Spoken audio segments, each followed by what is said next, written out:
దేవుడు ప్రతి ఒక్కరికి కూడా కొన్ని అర్హతలు కలగజేస్తాడు. చదువుకున్న వాళ్ళకి ఒక్కొక్క అర్హత ఉంటుంది. డిగ్రీ చదివిన వాళ్ళకి ఒక అర్హత, 10వ తరగతి చదివిన వాళ్ళకి ఒక అర్హత, ఇంజనీరింగ్ చేసినట్టు వాడికి ఒక అర్హత, ఎంబీబీఎస్ చేసినట్టు వాడికి ఒక అర్హత, అలాగే పీజీ చేసిన వాళ్ళకి ఒక అర్హత, ఎంబీఏ చేసిన వాళ్ళకి ఒక అర్హత, ఎంసీఏ చేసిన వాళ్ళకి ఒక అర్హత. అర్హతను బట్టి గవర్నమెంట్ వారు జాబులు ఇస్తారు, ఉద్యోగాలు ఇస్తారు.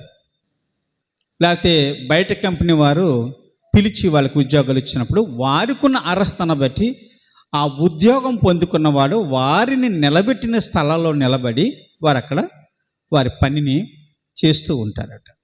అర్హత లేకుండా ఏది కూడా మనకి దొరకదు. ప్రతిదీ కూడా అర్హత కలిగి ఉండాలి. దేవుని సన్నిధిలో కూడా నిలబడాలంటే మనుషులకి కొన్ని అర్హతలు కావాలి. అర్హత లేకుండా ఎవడు కూడా దేవుని సన్నిధానంలో నిలబడటము అసాధ్యము.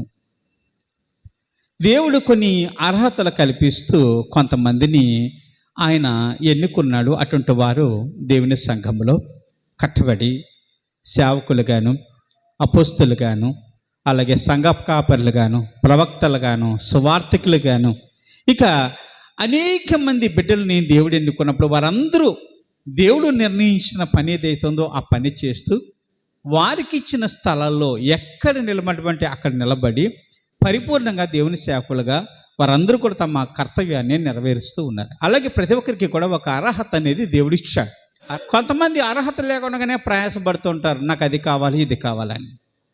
కొన్ని సంఘాలు ఉన్నాయంటే నాకు ట్రెజరర్ పదవి కావాలంటాడు. వాడికి అర్హత ఉందా లేదా, ఆ పదవికి నేను సరిపోతాను లేదా అని వాడు అనుకోడు. ఇస్కరియోతు యోధ కూడా ట్రెజరర్ పదవిని ఇచ్చారు. ఏ పదవిని ఇచ్చారు? ట్రెజరర్ పదవి, డబ్బు చూసుకునే పనిని ఇచ్చారు. యేసు ప్రభువు అనుకున్నాడు, వీడికి ఈ పదవి ఇస్తే వీడు మనసు మారుతుంది, ఏదో ఒక రోజున వీడు చక్కగా మనసు మార్చుకుని ఈ ధనం మీద కాదు నా మీద మనసు ఉంచుకుంటాడు అని అనుకున్నాడు. కానీ నిజంగానే యేసు ప్రభు మీద పూర్తి మనసు ఉంచుకుని యేసు ప్రభువుని 30 వెండి నాణాలకు అమ్మేసుకున్నాడు. అర్హత లేకుండా ఏ పదవన్నా తీసుకున్నామంటే ఆ పదవి చేసేటప్పుడు మనం ఎన్నో తప్పులు చేస్తుంటాం. మరికొంతమంది అనుకుంటాను నేను సంఘ కాపరిగా ఉండాలనుకుంటాం.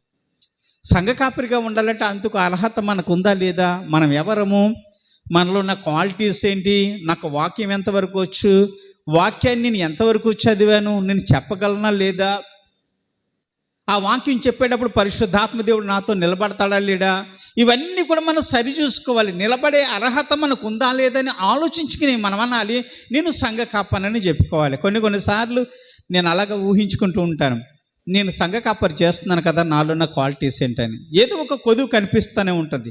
అయ్యో నేను సంఘ కాపరిని కాదేమో, దేవుడు ఇంకా ఆ సంఘ కాపరి పదవి నాకు ఇవ్వలేదేమో, నా ఎంతటిగా నేను నిలబడి చెప్తున్నానేమో అని భయాందోళన హృదయంలో కలుగుతుంటాయి. ప్రతి ఒక్కరికి కూడా అర్హత కావాలి. అర్హత కలిగిన ప్రతి వారిని కూడా దేవుడు ఎన్నుకుంటూ ఉంటాడు. ఆ ఎన్నుకునే విధానంలో కొంతమందిని అభిషేకిస్తాడట.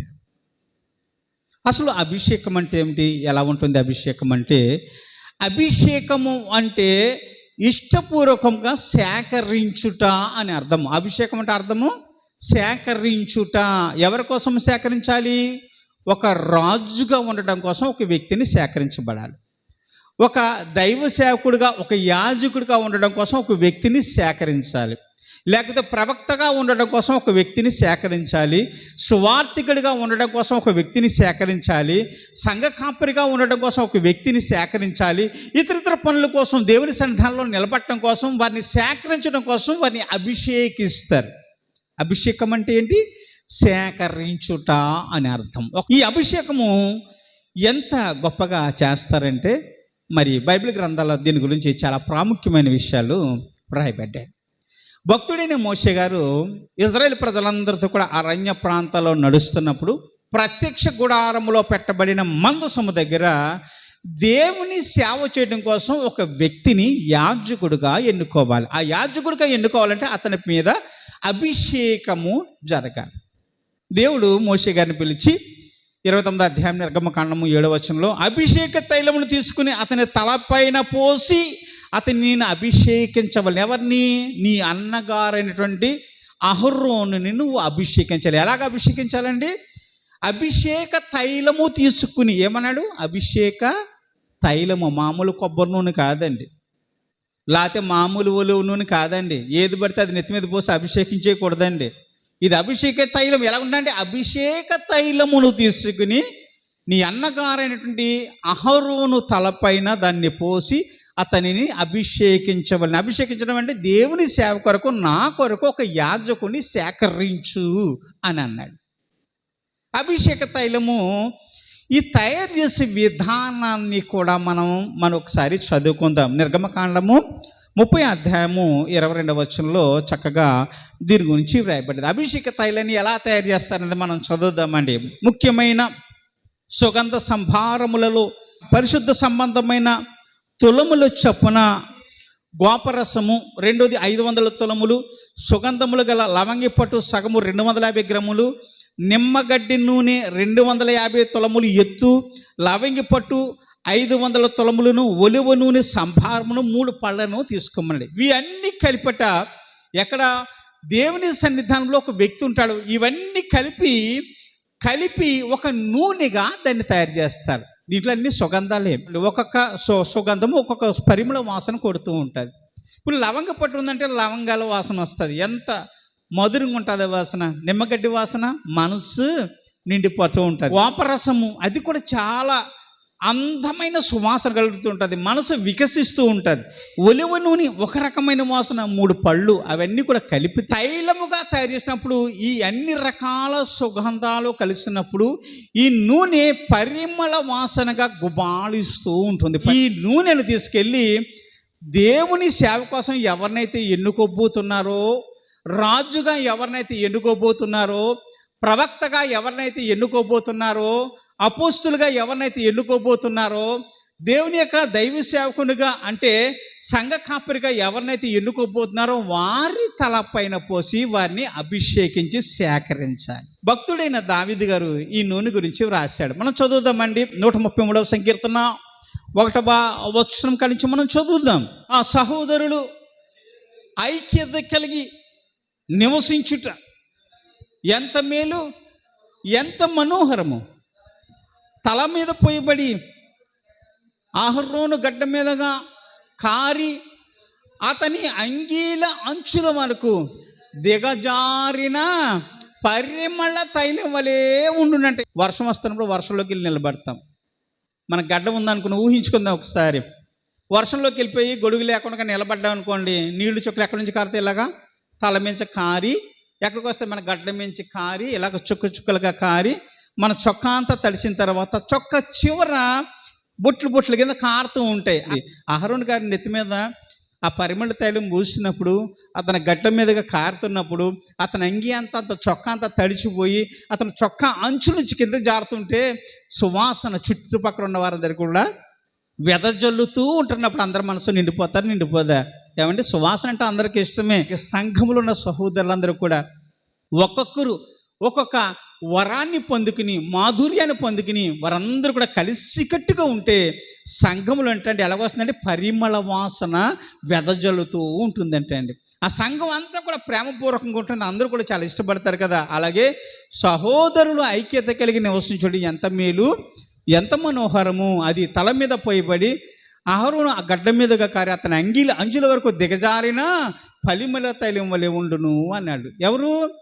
భక్తుడైన దావీదు గారు. అంటే ఒక సంఘాన్ని పరిమళ వాసన కలిగినటువంటి ఆ అభిషేక తైలముతో పోల్చాడు. మనందరిలో మరి అటువంటి పరిమళ వాసన కొట్టేటువంటి మంచి గుణాలు ఉన్నాయి లేవా? మంచి స్వభావం ఉందా లేదా మనం గమనించాల్సి వస్తుంది. చేయాలి అభిషేకం అనేది. ఎవరు? దావీదు సహోదరులు ఎదురుగుండగా సమూయేలు గారు ఏం చేశారు? కొమ్ములో ఉన్నటువంటి నూనెతో, అంటే తైలపు కొమ్ముని తీసుకుని అతన్ని అభిషేకించాడంట. తైలపు ఏంటండి? కొమ్ము, తైలపు కొమ్ము. ఆ కొమ్ము దేంతో తయారు చేస్తారు? ఒక పశువు కొమ్ముతో తయారు చేస్తారు.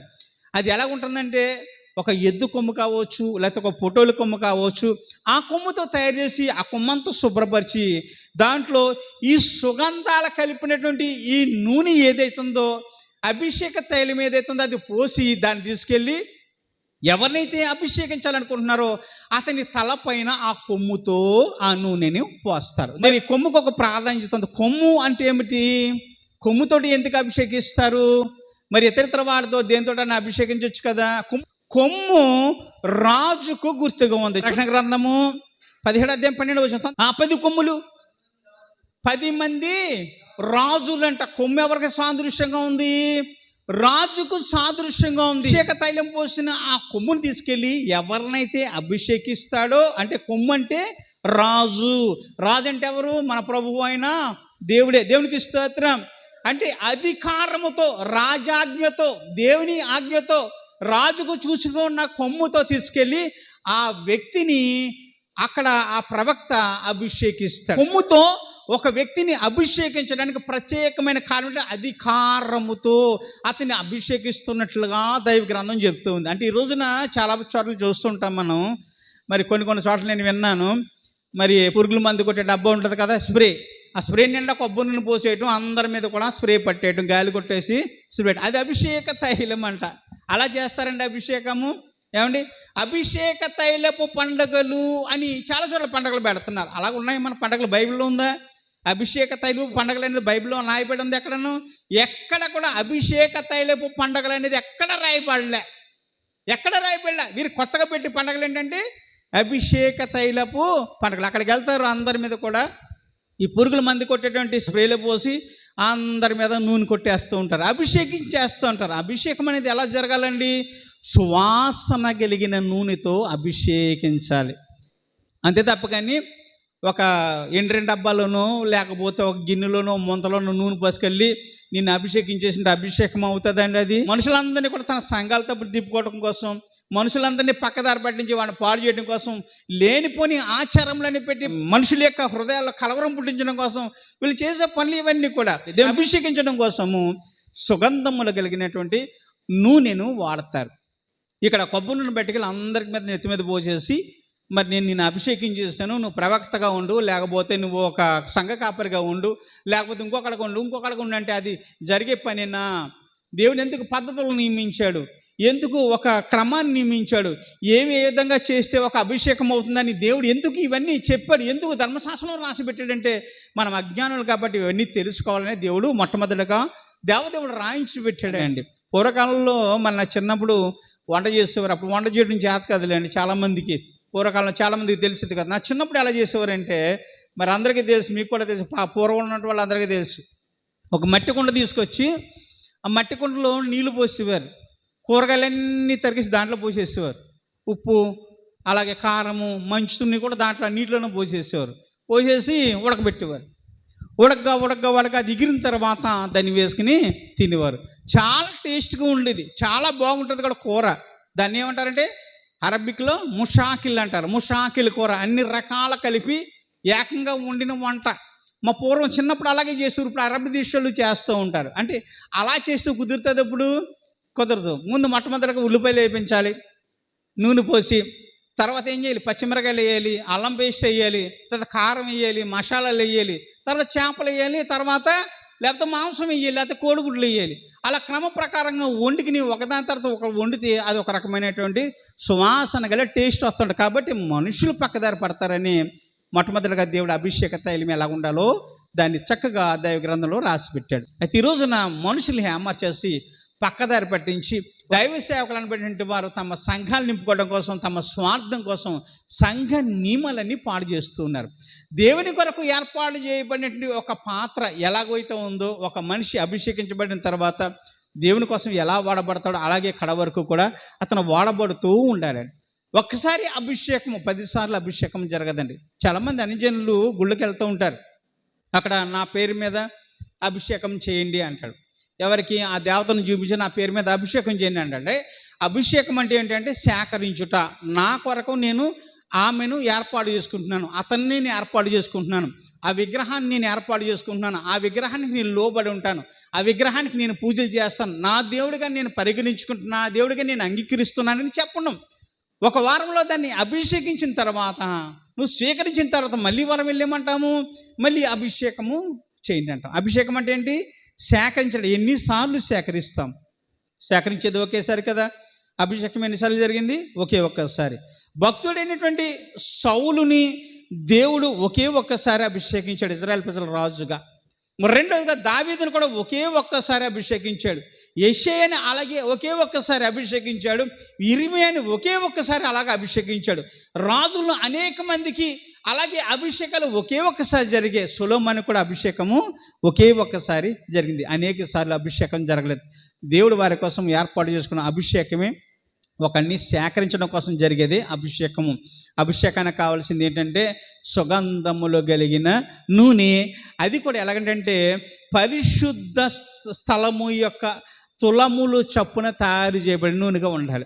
పరిశుద్ధ స్థలములో అంటే ఈ లెక్క ప్రకారము పరిశుద్ధ స్థలంలో ఒక వ్యక్తి ఈ సంభారములన్నీ కలిపి తయారు చేసిన నూనె ఏదైతే ఉందో అది మాత్రమే పరిశుద్ధ స్థలంలో తయారు చేసిన నూనె మాత్రమే దేనికి వాడాలండి? అభిషేకానికి వాడాలి తప్ప కానీ ఇష్టం వచ్చిన నూనెలన్నీ కూడా వాడ